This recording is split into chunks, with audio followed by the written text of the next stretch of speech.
నమస్కారం ఘంటారావానికి స్వాగతం. ముందుగా ప్రధానాంశాలు. సైన్యంలో సగటు వయసు తగ్గించేందుకే సంస్కరణలు. అగ్నిపథ్పై వెనక్కి తగ్గే ప్రసక్తే లేదని కేంద్రం వెల్లడి.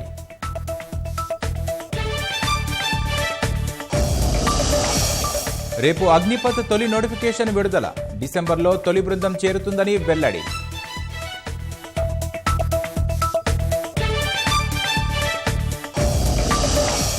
అగ్నిపథ్ నిరసన వేళ ప్రధాని కీలక వ్యాఖ్యలు. గొప్ప పనులకు రాజకీయ రంగులు అద్దుతున్నారని వ్యాఖ్య.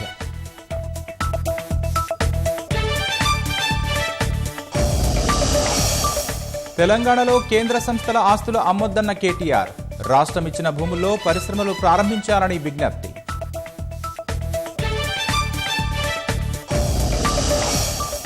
బాసర ట్రిబుల్ ఐటీలో ఆగని విద్యార్థుల ఆందోళన. డిమాండ్ల పరిష్కారానికి ఒక్కరోజు దీక్షకు నిర్ణయం.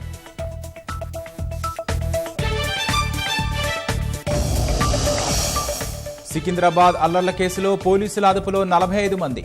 వాట్సాప్ మెసేజ్ల పరిశీలన ద్వారా ఇతరుల కోసం అన్వేషణ.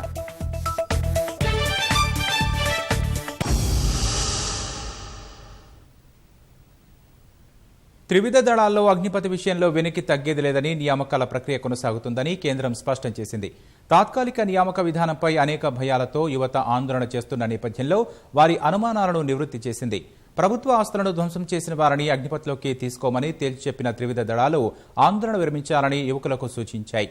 ఈ పథకం ద్వారా దేశవ్యాప్తంగా ఆగస్టు, సెప్టెంబర్, అక్టోబర్లో నియామక ర్యాలీలు నిర్వహించనున్నట్లు రక్షణ శాఖ ప్రకటించింది.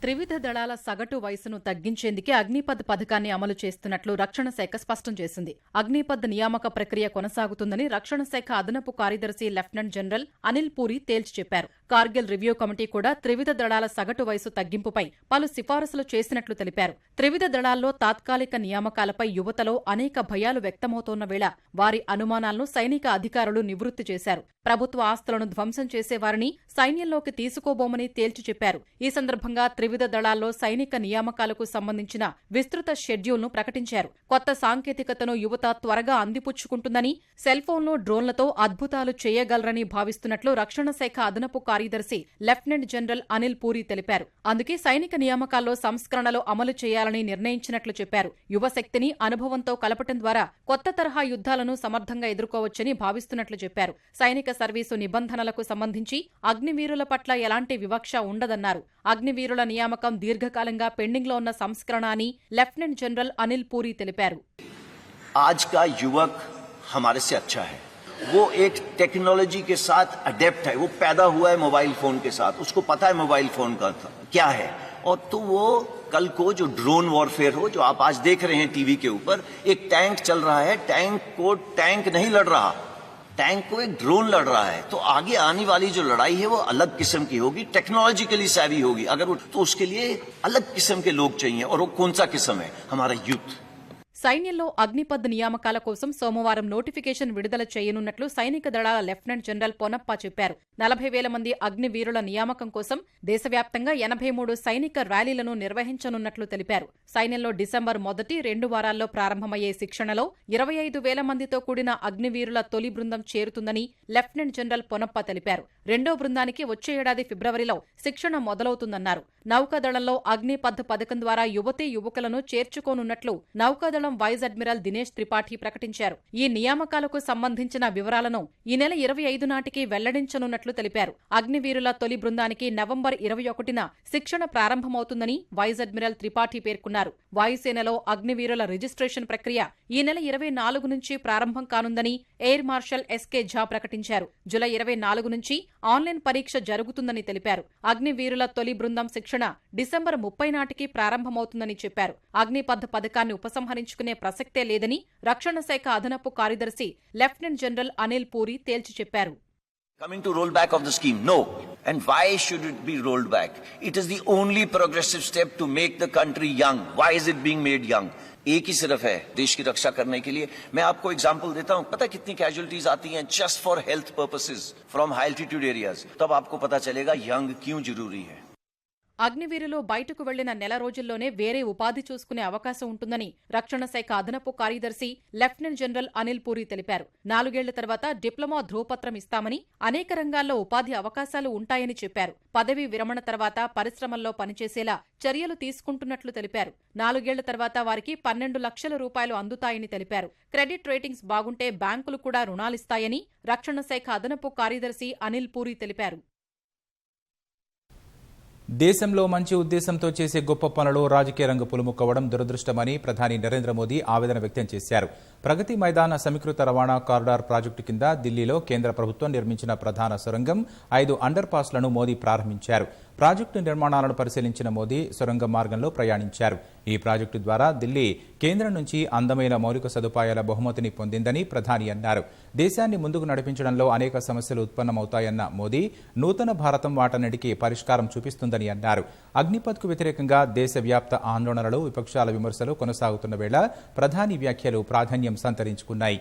ఎదురయ్యే సమస్యలకు పరిష్కారం చూపడమే కాకుండా సంకల్ప సిద్ధికి అహర్నిశలు కృషి చేస్తామని మోదీ స్పష్టం చేశారు. हमारे देश में ऐसे कुछ भी काम करो तो जुडिशरी के दरवाजे खटखटाने वाले लोगों की कमी नहीं है. हर चीज में अड़ंगे डालने वाले होते ही है. हमारे देश का दुर्भाग्य है कि बहुत सी अच्छी चीजें, अच्छे उद्देश्य से की गई चीजें वो ऐसी राजनीति के रंग में फंस जाती हैं और मीडिया की भी मजबूरी हो जाती है. टीआरपी के कारण उसको भी उसी में घसीटे जाना पड़ता है. अनेक मुसीबतें पैदा होती हैं देश को आगे ले जाने में. लेकिन ये नया भारत है, समस्याओं का समाधान भी करता है, नए संकल्प भी लेता है और उन संकल्पों को सिद्ध करने के लिए अहर्निश प्रयास करता है. నకిలీ జాతీయవాదులు, నకిలీ దేశభక్తులను యువత కళ్లు తెరచి గుర్తించాలని కాంగ్రెస్ నేత ప్రియాంక గాంధీ సూచించారు. అగ్నిపథ్కు వ్యతిరేకంగా ఆందోళన చేస్తున్న యువతకు సంఘీభావంగా ఢిల్లీలోని జంతర్ మంతర్ వద్ద కాంగ్రెస్ చేపట్టిన సత్యాగ్రహ దీక్షలో ప్రియాంక పాల్గొన్నారు. ఆ పార్టీ ఎంపీలు, వర్కింగ్ కమిటీ సభ్యులు, ఏఐసీసీ పదాధికారులు ఈ దీక్షకు హాజరయ్యారు. అగ్నిపథ్ను వెనక్కి తీసుకోవాలని కాంగ్రెస్ నేతలు ప్లకార్డులు ప్రదర్శించారు. యువతకు ఉద్యోగ భద్రత ఉండాలని, కాంట్రాక్టు ఉద్యోగాలు వద్దని కాంగ్రెస్ నేతలు డిమాండ్ చేశారు. కేంద్ర ప్రభుత్వం దేశ ప్రజల కోసం కాకుండా కొందరు పారిశ్రామికవేత్తల కోసమే పనిచేస్తోందని ఈ సందర్భంగా ప్రియాంక గాంధీ విమర్శించారు. శాంతియుత ప్రజాస్వామ్య మార్గంలో ఈ ప్రభుత్వాన్ని యువత గద్దెదించాలని ఆమె పిలుపునిచ్చారు. అగ్నిపథ్కు వ్యతిరేకంగా యువత చేస్తున్న పోరాటానికి కాంగ్రెస్ సహా యావత్ దేశమంతా అండగా ఉంటుందని ప్రియాంక హామీ ఇచ్చారు. मैं इस देश के नौजवानों को कुछ कहना चाहती हूँ. आप इस देश का भविष्य हैं. आपसे बड़ा देशभक्त कोई नहीं है इस देश में. ये सरकार आपके लिए नहीं चल रही है. जो आज गरीब है, जो परेशान है, उसके लिए नहीं चल रही है ये सरकार सिर्फ बड़े बड़े उद्योगपतियों के लिए चल रही है. आज सेना जिसकी भर्ती में का सपना आप देखते हैं, आप अपनी देश की सुरक्षा का सपना देखते हैं, अपने भविष्य को मजबूत बनाने का सपना देखते हैं, सरहद पर जाकर इस देश के लिए अपनी जान देंगे. आपसे बड़ा देशभक्त कोई नहीं है. और मैं आपको कहना चाहती हूँ, नकली राष्ट्रवादी हैं और जो नकली देशभक्त हैं, आंख खोलकर उनको पहचानिए. आपके संघर्ष में पूरा देश आपके साथ है. అగ్నిపథ్ రద్దు చేయాలని డిమాండ్ చేస్తూ పీసీసీ ఆధ్వర్యంలో కాంగ్రెస్ నేతలు గాంధీభవన్లో సత్యాగ్రహ దీక్ష చేపట్టారు. ఉన్నపలంగా రాత పరీక్ష రద్దు చేయడంతోనే యువతలో ఆగ్రహావేశాలు పెళ్లిబికాయని కేంద్ర ప్రభుత్వ తీరుపై మండిపడ్డారు. భాజపా ద్వంద్వ వైఖరికి అగ్నిపథ్ నిదర్శనమన్న నేతలు తక్షణం ఆ పథకాన్ని రద్దు చేయాలని డిమాండ్ చేశారు. అగ్నిపథ్ రద్దు చేయాలని డిమాండ్ చేస్తూ ఏఐసీసీ ఇచ్చిన పిలుపు మేరకు పీసీసీ ఆధ్వర్యంలో గాంధీభవన్లో సత్యాగ్రహ దీక్ష చేపట్టారు. అగ్నిపథ్ను వ్యతిరేకిస్తూ దేశవ్యాప్తంగా ఉద్యమం జరుగుతోందని, ఎక్కడా రాజకీయ జోక్యం లేదని నేతలు స్పష్టం చేశారు. రక్షణ శాఖలో ఒప్పంద, అవుట్సోర్సింగ్ విధానాన్ని తీసుకొచ్చి సైనికులను అవమానిస్తున్నారని ధ్వజమెత్తారు. పెన్షన్, ఆర్థిక భారాన్ని తగ్గించడానికే దేశ రక్షణ శాఖలో అగ్నిపథ్ తీసుకొచ్చారని ఆరోపించారు. మతతత్వ విధానాలతో ఓట్లు అడిగే పరిస్థితి దాపురించిందని విమర్శించారు. గతంలో మాదిరి సైనిక నియామకాలు యథావిధిగా జరగాలని డిమాండ్ చేశారు. ఏదైనా డిఫెన్స్ లో కొత్త కార్యక్రమం తీసుకోవాలంటే పార్లమెంట్ లో అప్రూవల్ తీసుకోవాలన్నా లేదా? మొన్న జరిగిన సెషన్ లో అగ్నిపథ్ పెడతానని చెప్పాడా రాజ్నాథ్ సింగ్ గారు? అకస్మాత్తుగా మీకు ఒక ఆలోచన వస్తుంది. యావత్ ప్రపంచంలో నిన్నటి వరకు ఉన్నటువంటి భారతదేశ గౌరవాన్ని మట్టి కల్పించేశారు. సైనికుల గట జీతాలు సరిపోతలేవు, వాళ్ళ పెన్షన్లు ఇవ్వడంలో మా దగ్గర డబ్బులు లేవంటే సిగ్గు నాదిరా బాబు మీకు. మొన్న స్టేట్మెంట్ ఇస్తాడు, చైనాతో ఎప్పుడన్నా ఫైట్ చేస్తాం, పాకిస్తాన్తో ఎప్పుడన్నా ఫైట్ చేస్తామని ఆయన మన్ కీ బాత్ లో చెప్తాడు, బహిరంగ సభలో చెప్తాడు నరేంద్ర మోడీ. ఏమిట్రా బాబు నీ ఆలోచన నాకు అర్థం కాదు. ప్రభుత్వం నడిచే ఆలోచన లేదు నరేంద్ర మోడీ. ఒకసారి మన్మోహన్ సింగ్ దగ్గర కూర్చోరా బాయ్, నేర్పిస్తాడు నీకు. దేశ సరిహద్దుల గురించి, దేశ ప్రజల గురించి ప్రాణ త్యాగాలు అర్పిస్తావా అని ముందుకు పోతా ఉన్న ఆ సోల్జర్ సోదరుడికి ఏ విధమైన భద్రత కల్పించే కార్యక్రమం చేస్తా ఉన్నారని చెప్పకుండా ఈరోజు 4 సంవత్సరాల వరకు వారిని తీసుకుంటాం, వారి సేవలను ఉపయోగిస్తాం, తిరిగి వారిని రోడ్డు పైన వదిలేస్తామనే అంశాన్ని విషయంలో మొత్తం యువత అంతా కూడా ఆందోళన చెంది ఈరోజు ఒకరు ప్రాణాలు కోల్పోయి దాదాపు 20 మంది దేశవ్యాప్తంగా ఆత్మహత్య చేసుకున్నారు నిరుద్యోగ యువత. దేశాన్ని రక్షించే జవానుకే కష్టం వచ్చిందన్న నేతలు మోదీ క్షమాపణలు చెప్పి అగ్నిపథ్ని వెనక్కి తీసుకోవాలని డిమాండ్ చేశారు. కాంట్రాక్ట్ సోల్జర్ విధానం దేశ భద్రతకు ముప్పు ఏర్పడుతుందని ఆందోళన వ్యక్తం చేశారు. సికింద్రాబాద్ ఘటనపై భాజపా నాయకులు తీరును పీసీసీ వర్కింగ్ ప్రెసిడెంట్ జగ్గారెడ్డి తీవ్రంగా తప్పుపట్టారు. అగ్నిపథ్ రద్దు అయ్యే వరకు బండి సంజయ్, కిషన్ రెడ్డిలను కాంగ్రెస్ అడ్డుకుంటుందని స్పష్టం చేశారు. సికింద్రాబాద్ రైల్వే స్టేషన్ లో జరిగిన ఫైరింగ్ కి బాధ్యులు ఎవరు అంటే తెలంగాణ పోలీసా లేదా సెంట్రల్ పోలీసా? ఎవరు ఫైరింగ్ చేశారు? బీజేపీ ప్రభుత్వమేమో యువకులను ఫైరింగ్ చేసి చంపుతున్నది. టీఆర్ఎస్ ప్రభుత్వమేమో ఆ డెడ్ బాడీలను తీసుకుపోయి ఊర్లలో తీసుకుపోయి శివయాత్రలు చేసి వాళ్ళ రాజకీయం అట్లా గడుపుతున్నారు. వాళ్ళకు 4 ఏళ్ల ఉద్యోగాలు తర్వాత బయటికైనా తెచ్చిరో అది రద్దు జరగాలి.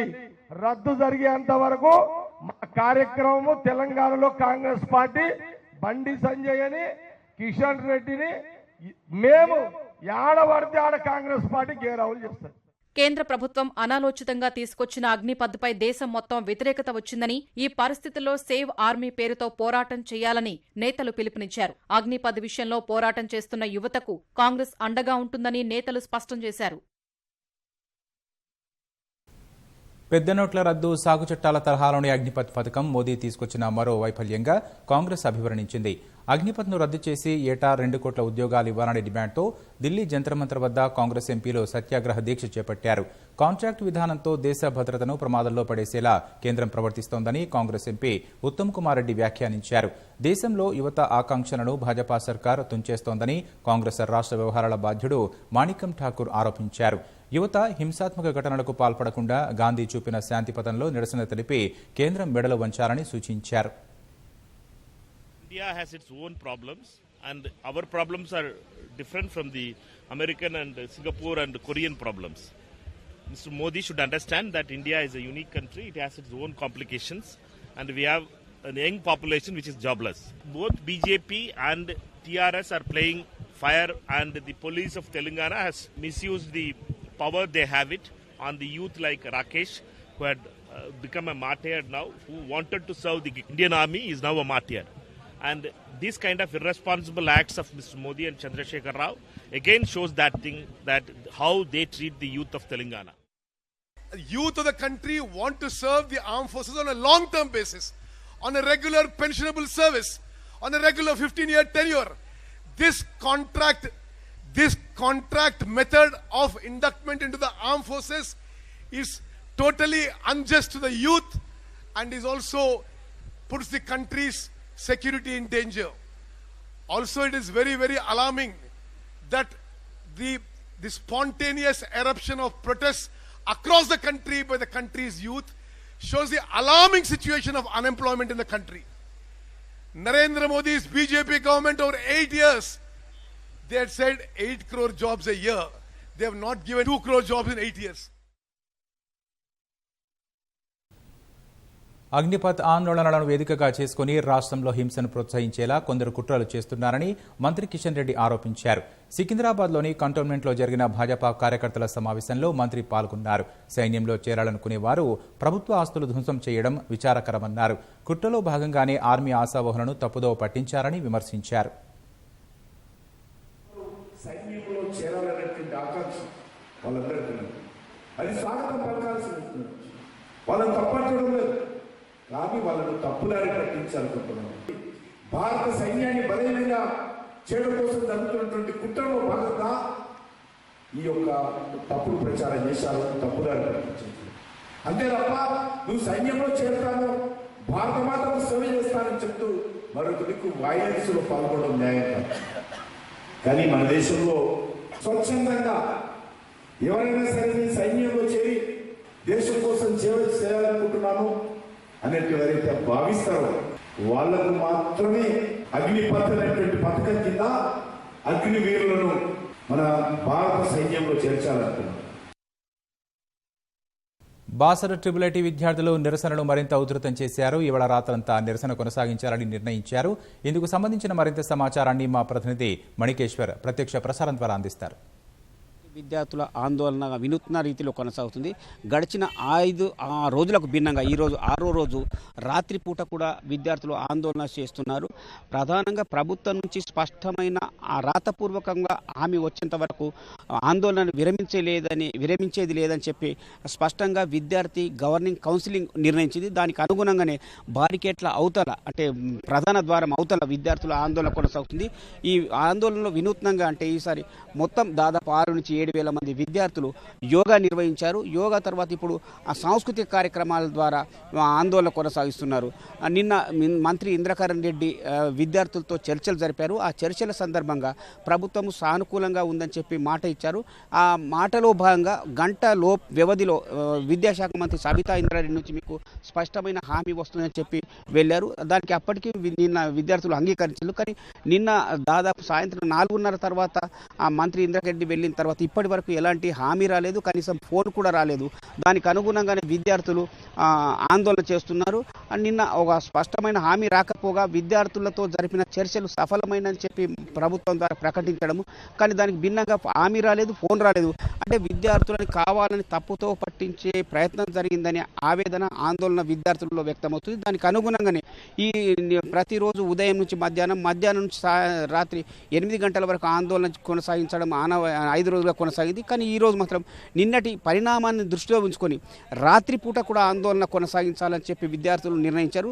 దాంట్లో భాగంగానే సాంస్కృతిక కార్యక్రమాలు, యోగా నిర్వహించారు. ఇక రేపు ఏం నిర్వహించాలనేది కూడా రేపు ఉదయం కార్యాచరణ ప్రకటించాలని చెప్పి విద్యార్థుల కార్యాచరణ అంటే గవర్నింగ్ కౌన్సిలింగ్ అంటే విద్యార్థులందరితో పాటు విద్యార్థుల గవర్నింగ్ కౌన్సిలింగ్ ఏర్పాటు చేసుకున్నారు. దానికి అనుగుణంగా నిర్ణయం కొనసాగుతుంది. ఇందులో బాలికలు బాలురు అందరూ కలిసి ఆందోళన కొనసాగుతుంది. PUC 1, PUC 2 అంటే ఇంటర్మీడియట్ సమానమైన మొదటి సంవత్సరం, 2వ సంవత్సరం విద్యార్థులు కొంతమంది స్వచ్ఛందంగా ఇంటికి వెళ్ళే వాళ్ళని యూనివర్సిటీ యాజమాన్యం వెసులుబాటు కల్పించింది. గతంలో లాగా విద్యార్థుల తల్లిదండ్రులు ఎవరో బంధువులు వస్తే తప్ప వాళ్ళని వెంట పంపించేవారు. కానీ దానికి భిన్నంగా విద్యార్థులు ఎవరు వెళ్తే వాళ్లకు అవుటింగ్ పాస్ ఇవ్వడం కొనసాగుతుంది. అలాంటి వారి మీద కూడా ఈ సీనియర్ విద్యార్థులు ఎలాంటి ఒత్తిడి చేయడం లేదు. అంటే వాళ్ళు స్వచ్ఛందంగా ఉండే వాళ్ళు ఉంటే ఉండొచ్చు, లేదంటే వెళ్ళిపోవడానికి విధంగా ఉన్నప్పటికీ ఇంజనీరింగ్ 1వ సంవత్సరం నుంచి 4వ సంవత్సరం వరకు మాత్రం ఇక్కడ ఉండి ఆందోళన చేయాలనేది నిర్ణయించారు. దానికి అనుగుణంగా ఇప్పుడు ఆందోళన కొనసాగుతుంది. ప్రభుత్వం స్పష్టంగా రాష్ట్ర ముఖ్యమంత్రి లేదా కేటీఆర్ రావాలనేది మొదటి డిమాండ్ అయితే ఒకవేళ వాళ్ళు రాని పక్షంలో టైం బాండ్లో శాశ్వతం అంటే రెగ్యులర్ వైస్ ఛాన్సలర్ నియమిస్తామని చెప్పి రాతపూర్వకంగా హామీ ఇస్తే ఖచ్చితంగా అది ఎన్ని రోజుల గడువులో పూర్తి నియమిస్తామనేది రాతపూర్వకంగా తెలియజేయాలనేది విద్యార్థుల ప్రధాన డిమాండ్గా వినిపిస్తుంది. ఇది ఒక్క డిమాండింగ్ కనుక స్పష్టమైన సమాధానం వస్తేనే ఆందోళన విరమిస్తామని చెప్పి మనతో పాటు ఇంతవరకు ఈటీవీతో మాట్లాడుతూ విద్యార్థులు ప్రకటించారు. ఈ విద్యార్థులు బయటకు రాకుండా విద్యార్థులు కలవడానికి వచ్చే కుటుంబీకులు కూడా లోనికి వెళ్లకుండా పోలీసు యంత్రాంగం మాత్రం పటిష్టమైన బందోబస్తు ఏర్పాటు చేసింది. ఇప్పుడు దాదాపు 7 గడుస్తున్నప్పటికీ పోలీసు బందోబస్తు ఎలాంటి సడలింపు లేదు. మనం చూస్తున్నాం ఇప్పుడు బాసర ప్రధాన ద్వారం దగ్గర మనం ఉన్నాం. 3 అంచెల భద్రత ఏర్పాటు చేశారు. మీడియాని కూడా లోపలికి కనీసం వీడియో తీసుకొని ఫోటో తీసుకోవడానికి అనుమతించట్లేని పరిస్థితి ఏర్పడింది.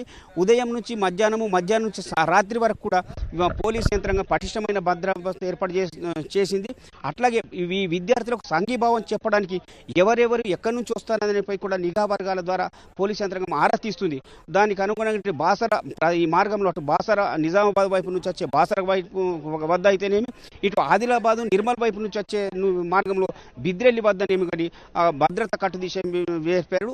సహజంగా అమ్మవారిని దర్శనం చేసుకునే వారిని మినహాయిస్తే మిగతా వారు ఎవరు అనుమానం వచ్చినా వీళ్ళు బాసర విద్యార్థులకు సంఘీభావం చెప్తున్నారా అనే కోణంలో విచారణ జరుగుతుంది. దానికి అనుగుణంగా ఎవరిని ఈ మార్గంలో కూడా రానియని పరిస్థితి ఉంది. ప్రస్తుతం విద్యార్థుల ఆందోళన మాత్రం యథావిధిగా ప్రశాంత వాతావరణంలో కొనసాగుతుంది. భోజనం చేసిన తర్వాత నిన్నటి వరకు తిరిగి వసతి గృహాలకు వెళ్ళిపోయారు. ఈరోజు భోజనం చేసే వాళ్ళు కొందరైతే చేసి వచ్చిన తర్వాత కూడా ఇక్కడ రాత్రి అంతా ఇక్కడి నుంచి ఆందోళన కొనసాగించాలని నిర్ణయించారు. ఒకవేళ రాత్రి వర్షం వచ్చే అవకాశం ఉన్నందున వర్షం వచ్చినా లేదా వర్షం కారణంగా విద్యుత్ సరఫరాలో అంతరాయం ఏర్పడినా కూడా రాత్రిపూట ఆందోళన విరమించే ప్రసక్తి లేదని చెప్పి కఠినమైన నిర్ణయం తీసుకున్నారు. ఈ నిర్ణయం ద్వారా రేపు మధ్యాహ్నం వరకు ఉదయం వరకు ప్రభుత్వం నుంచి ఏదైనా సానుకూల సమాచారం వస్తుందనే ఆశాభావం అయితే విద్యార్థుల్లో కనిపిస్తుంది. ఒకవేళ రేపటి వరకు కూడా ఎలాంటి సానుకూల నిర్ణయం ప్రభుత్వం నుంచి రానట్లయితే రేపు దానికి అనుగుణంగా కార్యాచరణ ప్రకటించాలని చెప్పి నిర్ణయించారు. ప్రస్తుతం అయితే ఇటు బాసర వద్ద ఇటు ఒక పక్క పోలీసు బందోబస్తు పటిష్టంగా కొనసాగుతుంటే లోన మాత్రం బారికేడ్ల అవతల విద్యార్థుల ఆందోళన ప్రశాంత వాతావరణం కొనసాగుతుంది. ఇది ఇక్కడ తాజా పరిస్థితి. కెమెరామెన్ కిరణ్తో మనీ ఓటు హైదరాబాద్ స్టూడియో. ప్రభుత్వ రంగ సంస్థల అమ్మకం విషయంలో కేంద్ర ప్రభుత్వం వ్యవహరిస్తున్న తీరు రాష్ట్ర ప్రభుత్వాల హక్కులను అపహాస్యం చేసేలా ఉందని మంత్రి కేటీఆర్ విమర్శించారు. ఈ మేరకు కేంద్ర ఆర్థిక శాఖ మంత్రి నిర్మలా సీతారామన్కు లేఖ రాశారు. తెలంగాణలో రాష్ట్ర ప్రభుత్వం భూముల్ని కేటాయించిన 6 కేంద్ర ప్రభుత్వ సంస్థలకు చెందిన 40,000 కోట్ల విలువైన ఆస్తులను మోదీ సర్కార్ విక్రయిస్తోందని ఆరోపించారు. భూముల్ని అమ్మకుంటే రాష్ట్ర ప్రభుత్వానికి బదలాయించాలని డిమాండ్ చేశారు.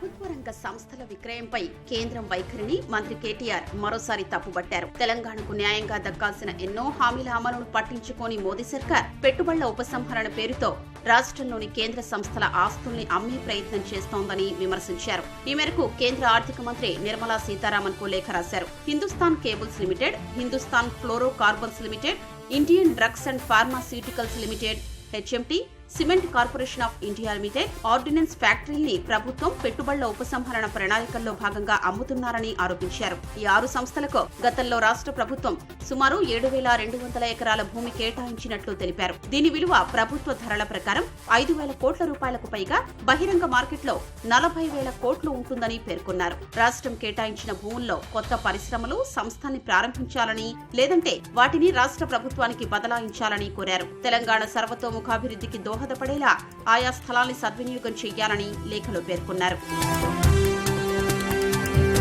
దేశ యువతకు ఉపాధి, ఉద్యోగ అవకాశాన్ని కల్పించకుండా కహానీలు చెబుతున్న మోదీ సర్కార్ కోట్లాది రూపాయల ప్రజాధనాన్ని విక్రయించే పనిలో తీరిక లేకుండా ఉందని కేటీఆర్ విమర్శించారు. దేశాభివృద్ధి, ప్రజల ఆత్మగౌరవానికి ఒకప్పుడు చిహ్నంలా నిలిచిన ఎన్నో ప్రభుత్వ రంగ సంస్థల్ని భాజపా ప్రభుత్వం అడ్డికి పావుసేరు చొప్పున అమ్ముతోందని మండిపడ్డారు. దేశంలోని ప్రభుత్వ రంగ సంస్థల్ని అమ్మాలన్న కేంద్ర ప్రభుత్వ నిర్ణయాన్ని తమ పార్టీతో పాటు ప్రభుత్వం తీవ్రంగా వ్యతిరేకిస్తోందని స్పష్టం చేశారు. ప్రభుత్వ రంగ సంస్థల భౌతిక ఆస్తుల్ని తెలంగాణ ప్రజల హక్కుగానే తమ ప్రభుత్వం గుర్తిస్తోందన్నారు. హైదరాబాద్ లో స్కైవే వంటి ప్రజా ప్రయోజన ప్రాజెక్టులకు భూముల్ని అడిగితే మార్కెట్ ధరల ప్రకారం పరిహారం చెల్లించాలంటున్న కేంద్రం రాష్ట్ర ప్రభుత్వం ఇచ్చిన స్థలాల్ని అమ్మే హక్కు ఎక్కడుందని ప్రశ్నించారు. తమిళనాడుతో పాటు చాలా రాష్ట్రాల్లో ఏర్పాటు చేసిన కేంద్ర ప్రభుత్వ రంగ సంస్థ ఆస్తుల్ని అమ్మే ప్రయత్నాల్ని తీవ్రంగా వ్యతిరేకిస్తున్నట్లు స్పష్టం చేశారు. ప్రభుత్వ రంగ సంస్థల అమ్మకంపై కేంద్ర ప్రభుత్వం పునరాలోచన చేయాలని కేటీఆర్ డిమాండ్ చేశారు.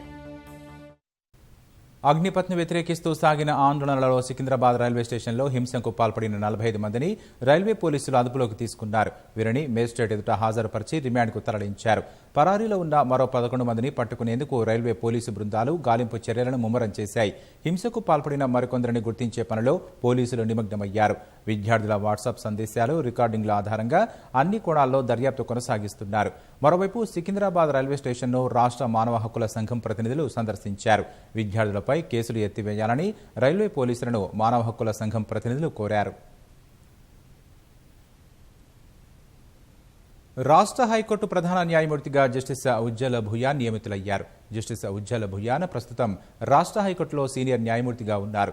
రాష్ట్రపతి ఉత్తర్వుల మేరకు కేంద్ర ప్రభుత్వం గెజిట్ విడుదల చేసింది. ప్రస్తుతం తెలంగాణ హైకోర్టు సీజేగా ఉన్న జస్టిస్ సతీష్ చంద్ర శర్మను బదిలీ చేసింది.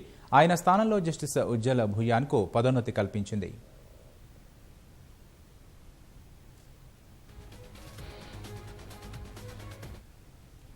జస్టిస్ ఉజ్జల్ భుయాన్ ఆగస్టు 2, 1964లో గౌహటిలో జన్మించారు. తండ్రి సుచేంద్రనాథ్ భుయాన్ అసోం మాజీ ఏజీగా పనిచేశారు. గౌహటిలోని డాన్ బాస్కో పాఠశాలలో జస్టిస్ ఉజ్జల్ భుయాన్ విద్యాభ్యాసం చేశారు. అనంతరం కాటన్ కళాశాలలో చదువుకున్నారు. ఢిల్లీలోని కిరోల్ మాల కళాశాలలో గ్రాడ్యుయేషన్ పూర్తి చేశారు. ప్రభుత్వ లా కళాశాలలో ఎల్ఎల్బి పూర్తి చేశారు. గౌహతి విశ్వవిద్యాలయంలో ఎల్ఎల్బి పూర్తి చేశారు. అసోం, నాగాలాండ్, మేఘాలయ, మణిపూర్, త్రిపుర, మిజోరాం, అరుణాచల్ ప్రదేశ్లోని బార్ కౌన్సిల్లో జస్టిస్ ఉజ్జల్ భుయాన్ ఎన్రోల్ చేసుకున్నారు. 2010లో గౌహతి హైకోర్టులో సీనియర్ న్యాయవాదిగా పనిచేశారు. 2011లో అసోంలో అడిషనల్ అడ్వకేట్ జనరల్గా నియమితులయ్యారు.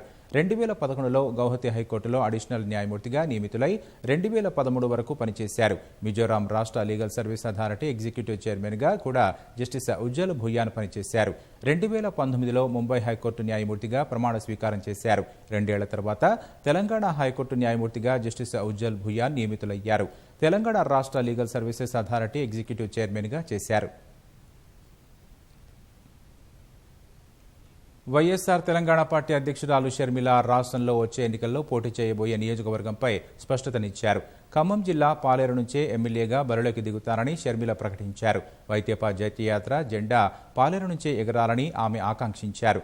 నేలకొండపల్లిలో జరిగిన నియోజకవర్గ ముఖ్య కార్యకర్తల సమావేశంలో పాలేరు నుంచి పోటీ చేస్తున్నట్లు ప్రకటించారు.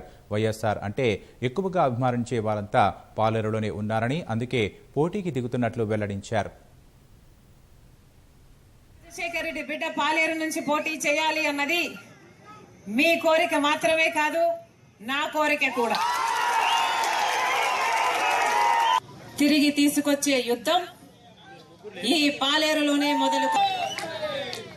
వైఎస్ఆర్ తెలంగాణ పార్టీ విజయ పతాకం ఈ పాలేరులోనే మొట్టమొదట ఎగరాలి.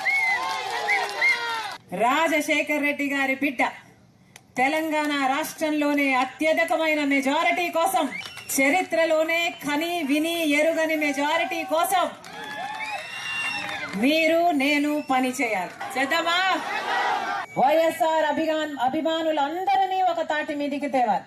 కులాలకు, మతాలకు, పార్టీలకు అతీతంగా రాజశేఖర్ రెడ్డి గారి బిడ్డను ఆశీర్వదించాలని, రాజశేఖర్ రెడ్డి గారి సంక్షేమ పాలన తిరిగి రావాలంటే ఇదొక్కటే మార్గమని వాళ్ళకు చెప్పాలి. కోవిడ్పై పోరాటానికి భారత్ బయోటెక్ మరో ఆయుధాన్ని సిద్ధం చేస్తోంది. భారత్ బయోటెక్ అభివృద్ధి చేస్తున్న నాజల్ వ్యాక్సిన్ 3వ దశ ప్రయోగాలు పూర్తయ్యాయని సంస్థ చైర్మన్ ఎండీ డాక్టర్ కృష్ణ వెల్లడించారు. ఈ వివరాలను డీసీజేకి వచ్చే నెల అందజేయనున్నట్లు తెలిపారు. తాము ఇప్పుడే క్లినికల్ ట్రయల్స్ పూర్తి చేసుకున్నామన్న ఆయన ఆ డేటా విశ్లేషణ ప్రక్రియ జరుగుతోంది. వచ్చే నెల ఆ డేటాను రెగ్యులేటరీ ఏజెన్సీకి అందజేస్తామని కృష్ణ ఇల్లా తెలిపారు. అన్ని సానుకూలంగా ఉంటే టీకా విడుదలకు అనుమతులు వస్తాయని, అప్పుడు ఇది క్లినికల్గా నిరూపితమైన తొలి నాజల్ కోవిడ్ వ్యాక్సిన్గా నిలుస్తుందని వెల్లడించారు. 2వ డోసు వ్యాక్సిన్ తీసుకున్న వారందరూ బూస్టర్ డోసు తీసుకోవాలని కృష్ణ ఇల్లా సూచించారు. ప్రతి టీకాకు ఇచ్చే బూస్టర్ డోసు అద్భుతమన్నారు. ముఖ్యంగా పిల్లల్లో బూస్టర్ డోసు అద్భుతంగా పనిచేసిందని వెల్లడించారు. కరోనాను 100% నిర్మూలించలేమని, అందుకే పెద్దలు కూడా బూస్టర్ డోసు తీసుకోవాలని కృష్ణ ఇల్లా సూచించారు.